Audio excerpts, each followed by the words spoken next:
Okay, that looks better. Uh, Good evening and good night. Had some technical difficulties with my machine right now, but it looks like everything is working. Good evening, good night. Uh, it's one of those days today. So, but I'm gonna continue with the live. As you can see with the title, I'll be talking about the SolarWinds data breach that happened. Um, Basically, with these data breaches and any technical video in general, it's kind of hard to relate um, the technical aspect to anything visual. So when I came across this video, it popped up in my feed a few days ago, and um, talked about this last week Sunday, but again, with some audio issues, I just deleted the video. But I'm gonna talk about it again. I want to show this video. This basically talks about the SolarWinds hack. It was a breach that was, I want to say, 2 years ongoing, or maybe 3 years ongoing. This is a almost 50-minute video. I'll be doing some commentary, but I'll be sharing my screen to let you know what was going on with this whole thing. And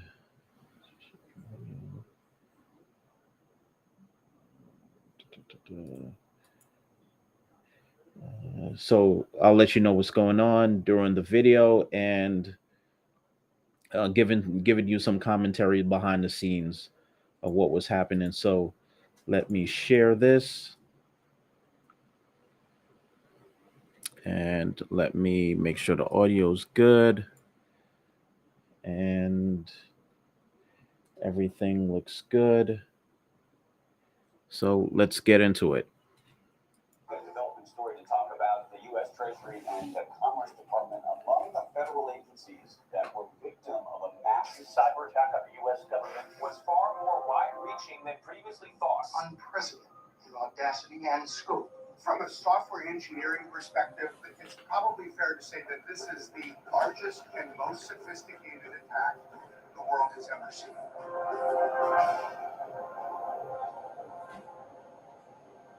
In late 2019, Stephen Adair, who's the president of security for Velocity, embarked on an investigation into a digital security breach at an American think tank. Initially, this intrusion appeared ordinary, and Adair expected a swift resolution. However, something unusual caught his attention. Originally, he thought there was one group of hackers in the system, but to his surprise, there was a second group, named Dark Halo. They were actively infiltrating the think tank's network with a different level of sophistication. Adair found that they were primarily targeting email accounts, discreetly copying and sending them to an external server. Dark Halo demonstrated a high degree of skill, repeatedly returning to the network to grab specific information from key personnel, including executives, policy experts, and IT staff.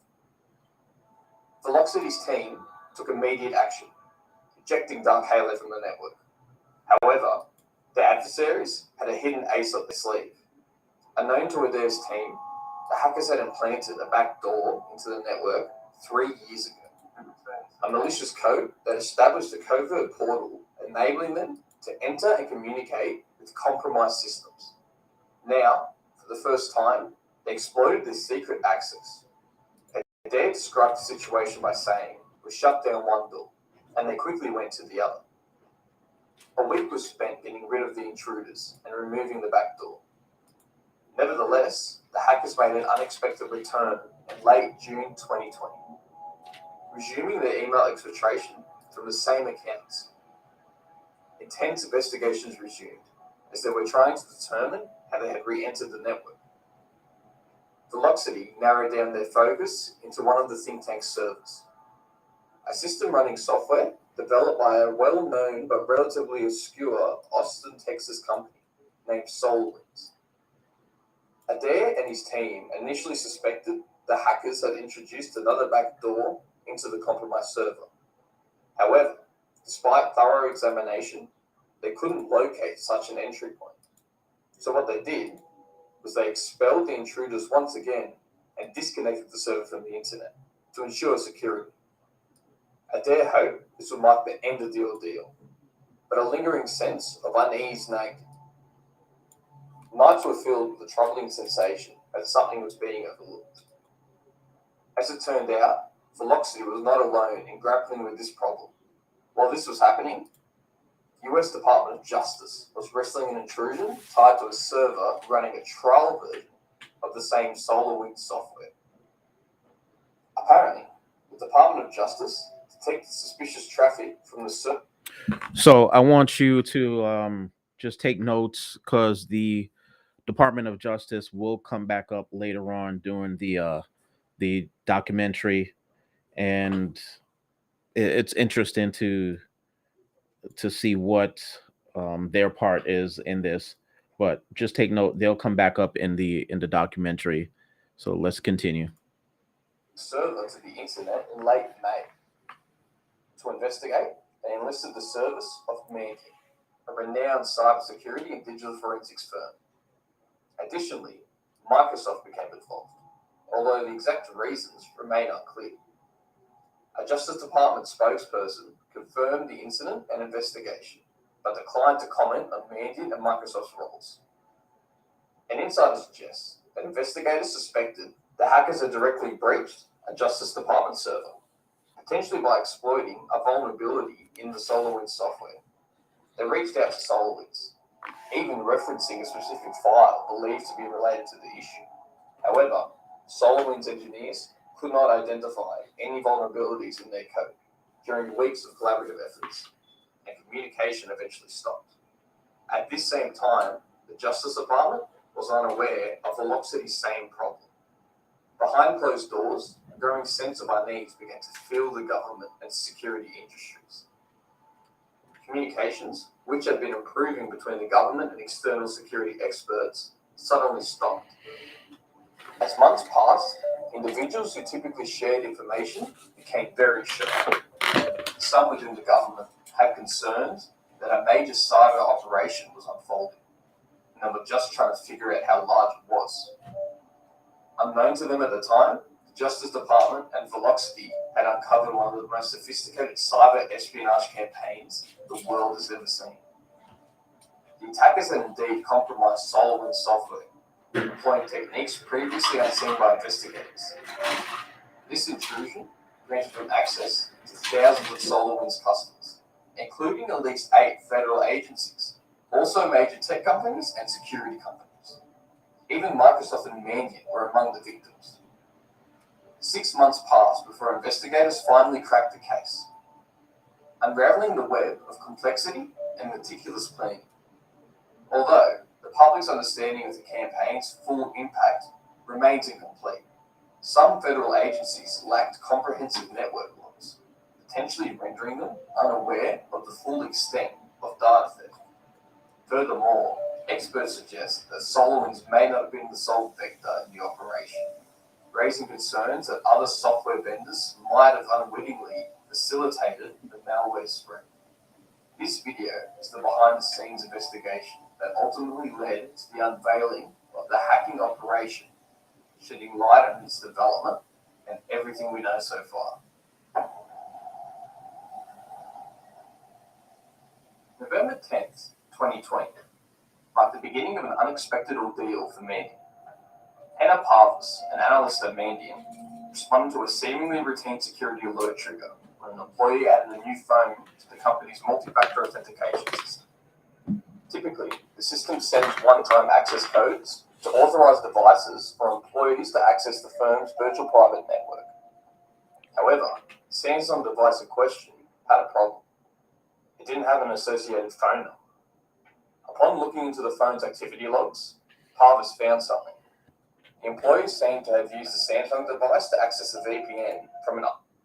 So this part of the I guess the breach in progress or data breach in question, I think definitely needs to be looked into, because I know when you enroll a device in depends on, there's different platforms that mobile device management, Microsoft has Intune, which is now called Endpoint. There's others out there. When you do that and you don't unroll device correctly, that device is basically still sitting within your entire security infrastructure, still active. And I know some employees swap phones on a regular basis, or people swap phones on a regular basis. So they'll they don't know the full aspect of if it's a personal phone and it's enrolled in the company's environment.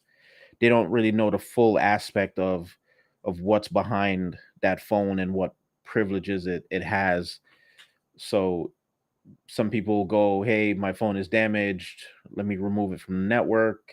Well, let me get it replaced, but not speaking to their IT department and letting their IT department know, hey, fully remove that phone from the environment so it doesn't have access to any resources within the network.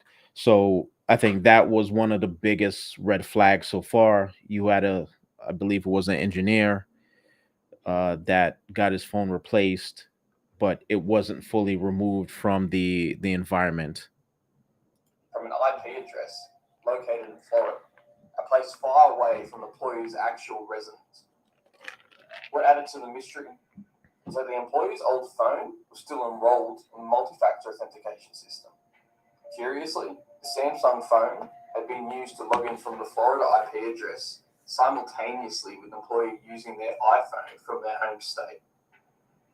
The security team quickly blocked the Samsung device and started an investigation into how the intruder had acquired the VPN username and password.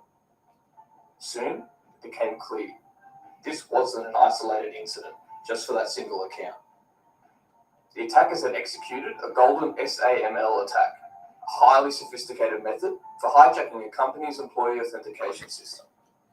This meant they could take control of an employee's account, elevate their privileges, and even create new accounts with unrestricted access. The extent of the attacker's access into the network was unknown. On November 17th, Scott Runnels and Eric Scales, senior members of Mandiant Consulting Division, assembled a team of around 10 people.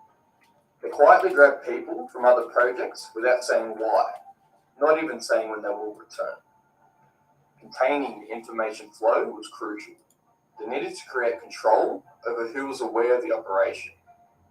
It quickly became apparent that the hackers had been operating stealthily for weeks, avoiding detection by using living off the land tactics, which involved using existing tools already on the network instead of introducing their own. Their goal was to avoid creating patterns that would typically alert investigators. Mandiant's problem aligned with classic characteristics of a supply chain hack, a manipulation of trusted software at its very source. While attempting to outsmart Mandiant, the intruders left behind unique tracks. Within days, the investigators picked up on these trails and began understanding the intruders' movements. On the morning of November 20th, Kevin Mandia, Mandiant's founder and CEO found an unexpected addition to his calendar, an entry named Security Brief. He joined the call, hoping for a short update. Within minutes, he realized that his weekend plans had been delayed. Mandiant, who was renowned for investigating high-profile hacks over the past 2 decades, had never experienced a significant breach of its own until now.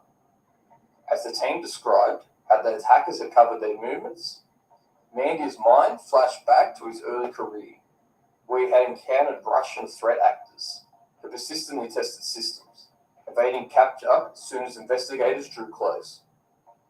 This made them some of the most daunting attackers he had ever faced. Now, learning about the attack within his own network, he recognized patterns matching those past encounters. The day after learning about the breach, Mandiant reached out to the National Security Agency and other government contacts. While Mandiant engaged with the government, Charles Carmichael, Mandiant's consulting CTO, got assistance from old colleagues, Christopher Glyer and Nick Carr, who are now at Microsoft.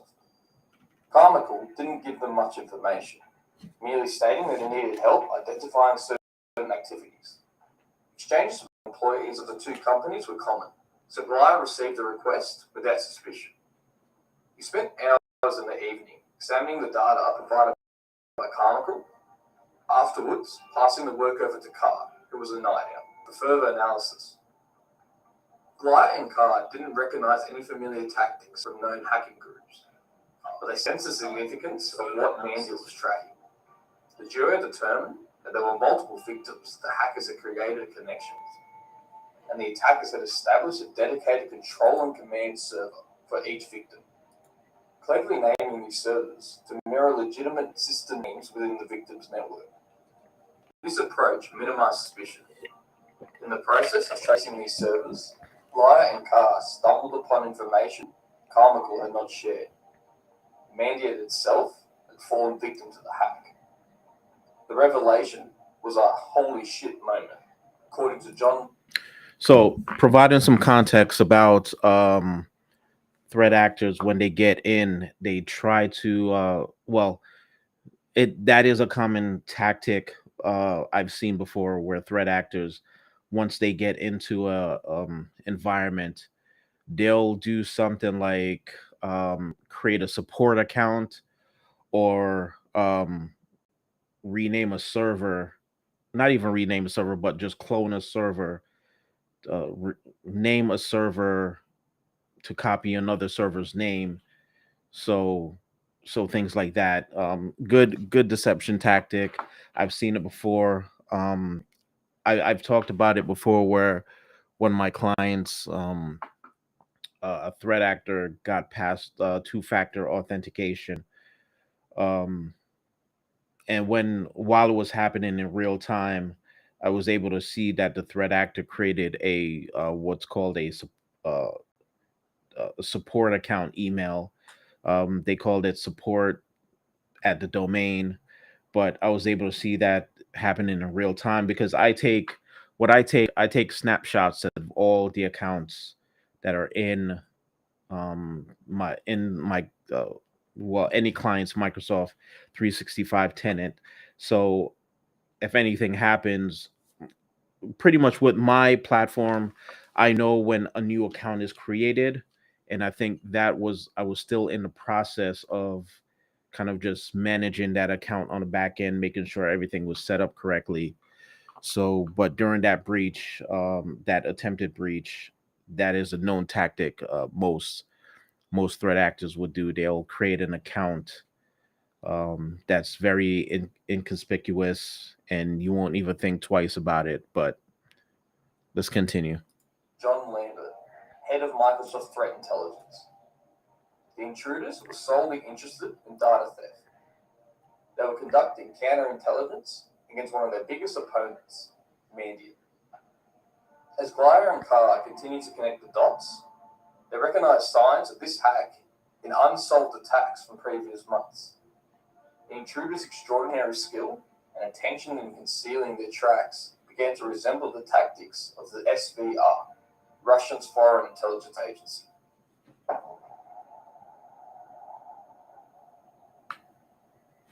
Mandiant discovered the theft of their tools that were designed to uncover vulnerabilities in clients' defenses. When they realized this, there was panic. There was a growing concern that the hackers might use these products against Mandiant's own customers or circulate them on the dark web.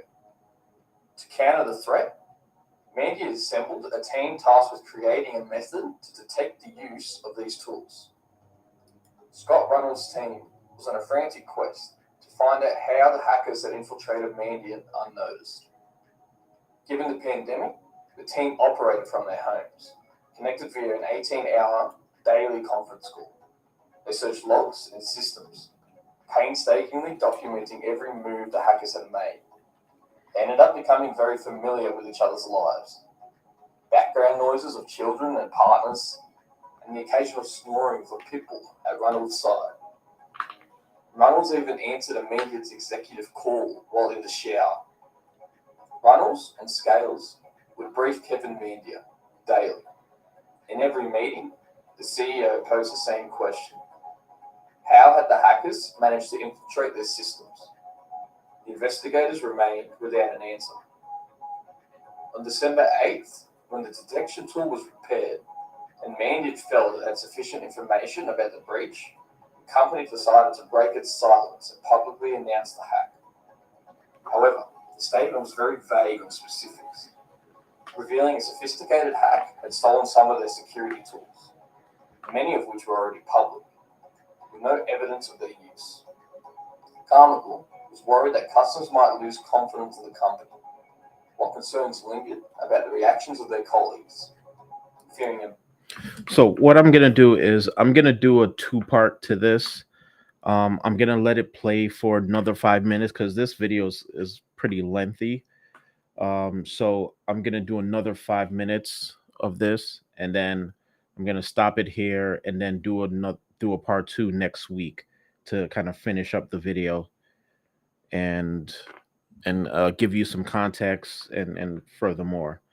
So let's continue. embarrassment or loss of trust. What remained undisclosed by Mandiant were the precise details of the hackers' entry and the duration of their presence within the company. It created the impression that the breach was an isolated incident with no other victims. There were questions regarding whether the company had made fundamental security blunders leading to the intrusion. Mandiant didn't clarify when it first uncovered the breach.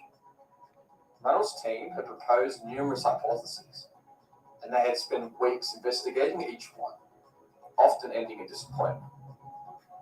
However, a crucial clue emerged from traffic logs, a faint beacon of hope. Months prior, a Mandiant server had briefly communicated with a system on the network. A harmless event at the time, but this server had been running the SolarWinds software. SolarWinds was a provider of various software programs for IT administrators, facilitating network management tasks like configuration, patching, server performance monitoring, and traffic analysis.